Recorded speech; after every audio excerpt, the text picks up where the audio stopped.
கனடாவின் டொரண்டோ நகரில் உள்ள காசாலோமா கோட்டை சுரங்கத்தில் உலகளவில் புகழ்பெற்ற முன்னணி நடிகர் நடிகைகளின் மெழுகு சிலைகள் காட்சிப்படுத்தப்பட்டு இருக்கின்றன.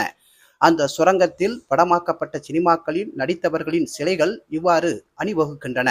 டொரண்டோ நகரில் உள்ள காசாலோமா கோட்டையானது 1900 ஆண்டு வாக்கில் கட்டப்பட்டது.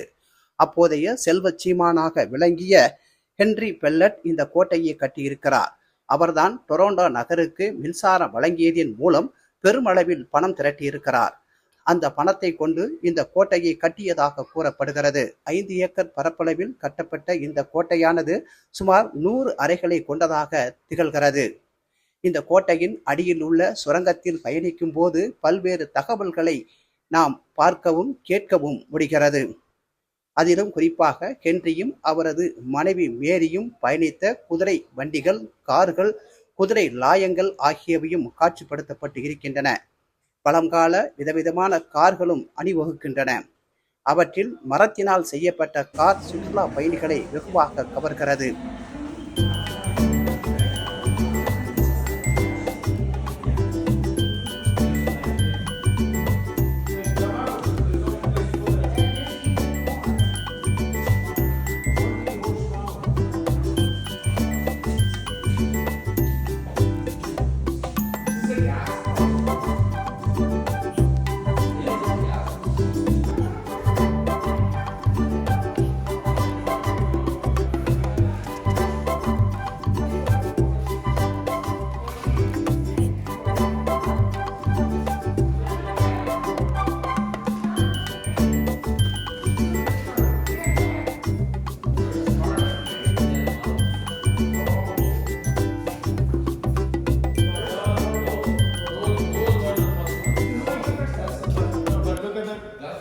அவற்றை கடந்து சென்றால் தற்போதைய கனடா பிரதமர் ஜஸ்டின் ட்ரூடோ, அமெரிக்காவைச் சேர்ந்த குத்துச்சண்டை வீரர் மைக் டைசன் ஆகியோரின் மெழுகு சிலைகளும் இங்கு காட்சிப்படுத்தப்பட்டு இருக்கின்றன. இது தவிர நடிகர் ஜாக்கி சான் உள்ளிட்ட ஹாலிவுட் நடிகர் நடிகைகள் ஆகியோரின் மெழுகு சிலையையும் காண முடிகிறது.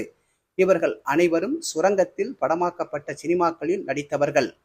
அவர்கள் தொடர்பான காட்சிகளும் அங்கு ஒளிபரப்பப்பட்டு வருவது சுற்றுலா பயணிகளுக்கு நல்ல தகவல்களை தெரிவிப்பதாக அமைந்திருக்கிறது.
இந்த கோட்டையில் 1911 முதல் 1914 ஆண்டு வரை ஹென்ரியும் அவரது மனைவி மேரியும் வசித்து இருக்கின்றனர்.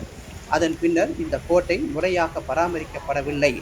இதனால் மர்மங்கள் மற்றும் திகில் நிறைந்த கோட்டையாக இது காணப்பட்டு இருக்கிறது.